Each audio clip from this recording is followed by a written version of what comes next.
하나님을 경외하리로다. 아멘. 함께 읽은 본문 말씀을 통하여 하나님의 온기를 담아내는 삶을 살아야 합니다라는 제목으로 은혜를 나누고자 합니다. 차를 담아내는 닭이는 보통 흙으로 빚은 도자기 제품을 사용합니다. 뜨겁게 먹어야 하는 음식도 마찬가지입니다. 온기를 오랫동안 유지하기 위해서입니다. 차나 음식뿐 아니라 사람은 온기를 필요로 합니다. 차를 담은 차 주전자를 기울일 때 그 속에 향기롭게 우려진 차가 흘러서 잔해에 담기는 것처럼 우리는 누군가에게 초대받고 또 누군가를 초대하며 서로 어우러져 살아갑니다. 뜨끈한 물을 가득 담아 우려내면 차 주전자를 쥔 손이나 찻잔을 든 손이 거의 같은 온기를 내는 것처럼 좋은 관계는 우리 마음을 따뜻하게 데워줍니다. 그런데 또 살다 보면 초대받고 초대하는 것이 번거롭고 불편하게 여겨질 때도 있습니다. 오롯이 홀로 서 있는 시간도 분명히 필요하지만 하나님과의 관계에서는 연합이 깊을수록 진할수록 또 오래일수록 좋습니다. 함께 읽은 본문에서 우리 인생으로 자기를 흘려보내시는 하나님을 발견합니다. 1절 말씀을 함께 읽겠습니다. 하나님은 우리에게 은혜를 베푸사 복을 주시고 그의 얼굴빛을 우리에게 비추사. 아멘. 은혜가 무엇입니까? 국어사전에는 고맙게 베풀어주는 신세나 혜택이라고 설명되어 있습니다. 홀로 살아갈 수 없는 인생, 힘을 실어주는 이가 있다면 얼마나 감사한 일입니까? 누군가와 잇대어 서로 기대어 사는 것은 참 복되고 고마운 일입니다. 은혜를 베푸는 이가 강할수록 여유로울수록 또 나에게 호의적일수록 아무래도 혜택이 더 커지겠지요. 67편은 저자가 누구인지 설명되지 않지만 본 시편의 기자는 하나님께 은혜를 베풀어 달라고 간구합니다. 특히 1절에는 이른바 아론의 축복으로 불리는 민수기 6장 24절에서 26절까지의 말씀이 인용되었습니다. 민수기 6장 22절에서 27절까지의 말씀을 제가 읽겠습니다. 여호와께서 모세에게 말씀하여 이르시되 아론과 그의 아들들에게 말하여 이르기를 너희는 이스라엘 자손을 위하여 이렇게 축복하여 이르되 여호와는 내게 복을 주시고 너를 지키시기를 원하며 여호와는 그의 얼굴을 내게 비추사 은혜 베푸시기를 원하며 여호와는 그 얼굴을 내게로 향하여 드사 평강 주시기를 원하노라 할지니라 하라. 그들은 이같이 내 이름으로 이스라엘 자손에게 축복할지니 내가 그들에게 복을 주리라. 아멘. 우리가 잘 알고 있는 아론의 축복 기도는 제사장 아론이 자기의 경험과 지혜를 바탕으로 이스라엘 백성을 축복한 기도가 아니었습니다. 아론의 기도는 하나님께서 모세를 통하여 아론과 그의 아들들, 즉 제사장들에게 알려주신 축복 기도입니다. 제사장들이 이와 같은 기도로 이스라엘 자손을 축복할 때에 하나님께서 그들에게 복을 주시겠다고 약속하십니다. 다시 말해서 본 시편의 기자는 하나님의 언약, 하나님께서 약속하신 말씀에 의지하여 하나님의 은혜를 구하고 있습니다. 주실 수 있는지 묻는 것이 아니라 약속하신 것, 주시겠다고 하신 것을 달라고 구하는 것입니다. 기자는 은혜를 주시는 분이 누구인지 확실하게 알았습니다. 영화나 드라마를 보면 가끔 끔찍한 위기 상황에서 하나님, 부처님, 천지신명까지 찾아가며 누구든지 도와달라고 애원하는 장면을 보게 됩니다. 하지만 이 기자는 오직 한 분 하나님을 불러 은혜를 구합니다. 보통 히브리어의 어수는 동사가 먼저 나오고 그 뒤에 이어서 주어가 나오는데 본절에서는 동사 앞에 주어인 엘로힘, 하나님이 먼저 나옵니다. 이스라엘에게 복을 주시는 분, 복의 주체이신 창조주 하나님을 강조하기 위함입니다. 또 기자는 은혜가 무엇인지도 확실하게 알았습니다. 하나님은 우리에게 은혜를 베푸사 복을 주시고 그의 얼굴빛을 우리에게 비추사. 기자는 하나님의 은혜로 복을 주시되 하나님의 얼굴빛을 우리에게 비춰달라고 간구합니다. 복이 무엇입니까? 삶에서 누리는 좋고 만족할 만한 것, 또 그로 인해서 느끼는 행복을 이야기합니다. 어떤 이에게는 건강이, 또 어떤 이에게는 돈이나 권력이나 사람들과의 좋은 관계가 복으로 여겨질 수 있습니다. 사실 우리에게 정말 필요한 것들이고 그것들을 쫓아 살아가는 것이 우리의 인생입니다. 그런데 성도 여러분, 가장 큰 복이 무엇입니까? 만약 오늘이 우리 인생의 마지막 날이라면 무엇을 하시겠습니까? 건강검진을 받거나 회사 업무를 처리하거나 혹은 통장 잔고를 확인하지는 않을 것입니다. 우리가 궁극적으로 구해야 할 것, 성도가 생애 마지막까지 구해야 할 단 하나의 복은 하나님과 함께 하는 것입니다. 어떤 구체적인 목적을 성취하거나 필요한 무언가를 받는 것이 아니라 하나님과 함께 걷는 삶을 사는 것입니다. 당장 하루에 필요한 양식이 없는 이들에게 공허한 이야기로 들려질 수 있습니다.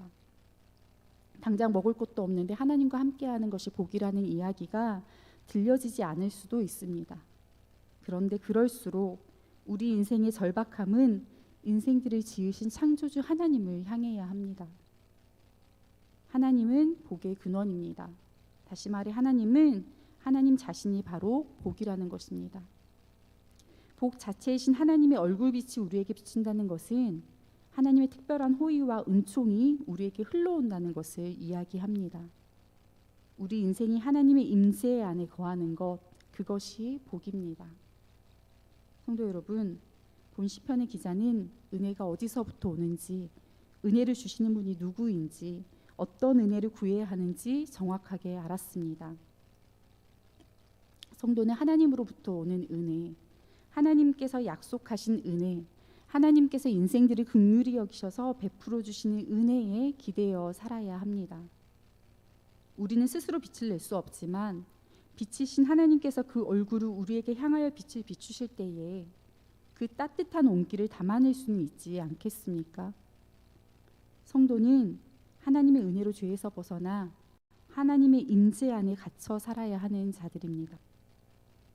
하나님께서 은혜를 베푸시고 복을 주시며 하나님의 얼굴 빛을 비추실 때에 온 세상은 하나님의 뜻을 알고 하나님의 구원을 보게 될 것입니다.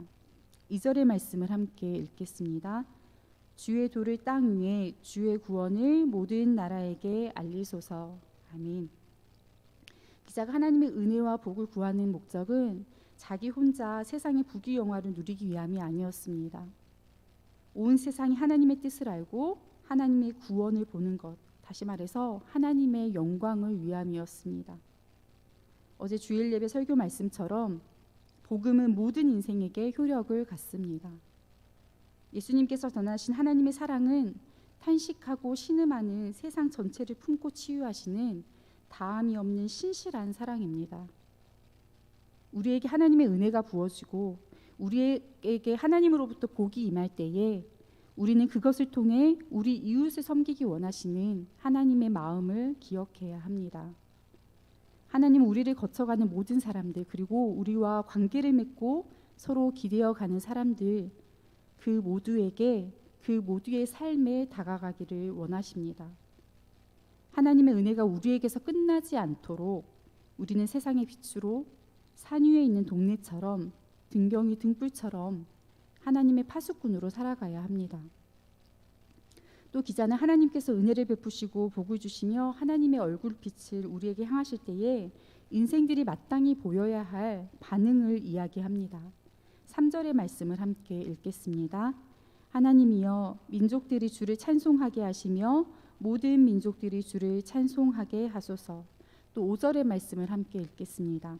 하나님이여 민족들이 주를 찬송하게 하시며 모든 민족으로 주를 찬송하게 하소서. 아멘.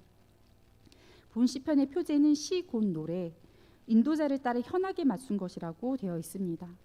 여러 사람들과 악기들이 동원되어서 아주 숙련된 지휘자의 지휘에 맞춰 웅장하게 연주되는 상황입니다.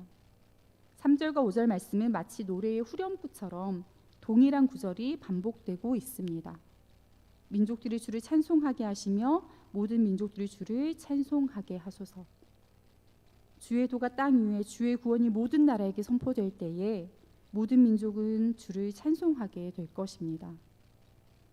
하나님을 찬송한다는 것이 무엇입니까? 하나님을 찬송한다는 것은 우리가 하나님을 자의적으로 높인다거나 혹은 가사의 대상이 하나님인 노래를 의미 없이 읊조리는 것이 아니라 하나님의 하나님 되심을, 하나님의 하나님이심을 시인하고 세상 가운데 선언하는 것입니다.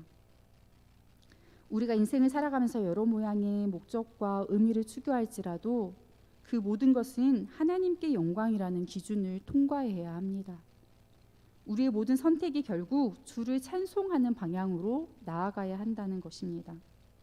돈이나 명예나 건강과 지식, 이 모든 것이 우리에게 필요하지만 이 필요의 궁극적인 목적은 결국 하나님을 인정하는 것, 하나님을 높여드리는 것이 되어야 합니다. 4절 말씀을 함께 읽겠습니다. 온 백성은 기쁘고 즐겁게 노래할지니 주는 민족들을 공평히 심판하시며 땅 위의 나라들을 다스리실 것임이니이다. 아멘. 기자는 하나님께서 온 백성을 공의로 심판하시고 세상의 온 나라를 인도하시니 온 나라가 하나님을 향하여 기뻐하고 즐겁게 노래한다고 고백합니다. 어제 유치부 예배를 드리는데 7살 친구가 펄쩍펄쩍 뛰고 까불거리면서 율동 찬양을 따라했습니다. 그 모습을 보면서 하나님의 언약궤가 들어올 때에 춤추던 다윗의 모습이 이와 같지 않았을까? 아, 오늘 내가 다윗을 만났구나 싶었습니다. 요즘 트로트 열풍이 일어나는 것은 어쩌면 우리 삶이 너무 공고하고 어렵기 때문이 아닐까 싶습니다. 그런데 성도 여러분, 찬양에는 단순히 노래가 가지는 흥과는 다른 더 진하고 깊은 기쁨과 즐거움이 있습니다. 노래는 내 귀를, 내 마음을 즐겁게 하지만 찬양은 하나님을 기쁘시게 합니다. 하나님이 우리의 찬양으로 인해 기뻐하신다는 것은 얼마나 놀랍고 경이로운 일입니까?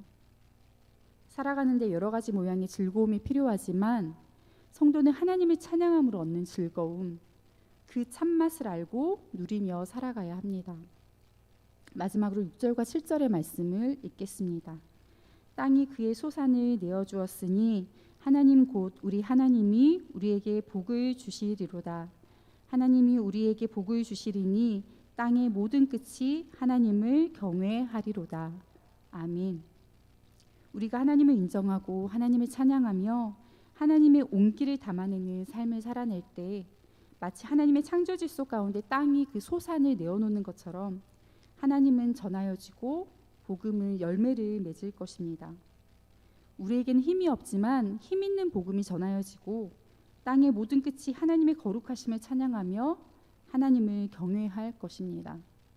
성도 여러분, 주전자의 차가 흘러서 찻잔에 담기는 것처럼 하나님은 인생들에게 자기를 기울여 하나님의 은혜, 하나님의 복, 하나님의 얼굴빛을 비춰주십니다.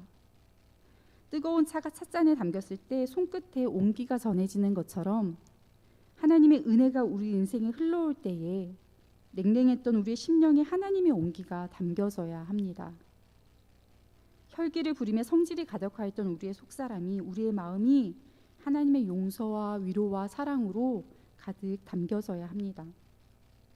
하나님의 공유와 다스리심 아래에서 전심으로 하나님을 찬양해야 합니다.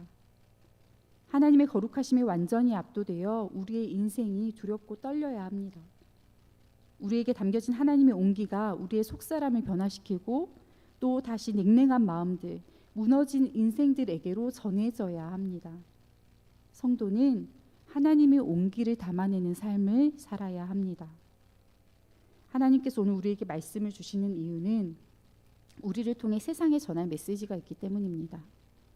오늘 하루 세상 모든 고통의 자리에 함께 서 계신 주님을 발견하는 저와 여러분이 되기를 소망합니다. 하나님의 온기를 담아내고 그 온기를 나누는 그리스도의 몸 된 저와 여러분이 되기를 소망합니다. 기도하겠습니다. 신실하신 하나님, 복의 근원이신 하나님께 기대어 살게 하심을 감사드립니다.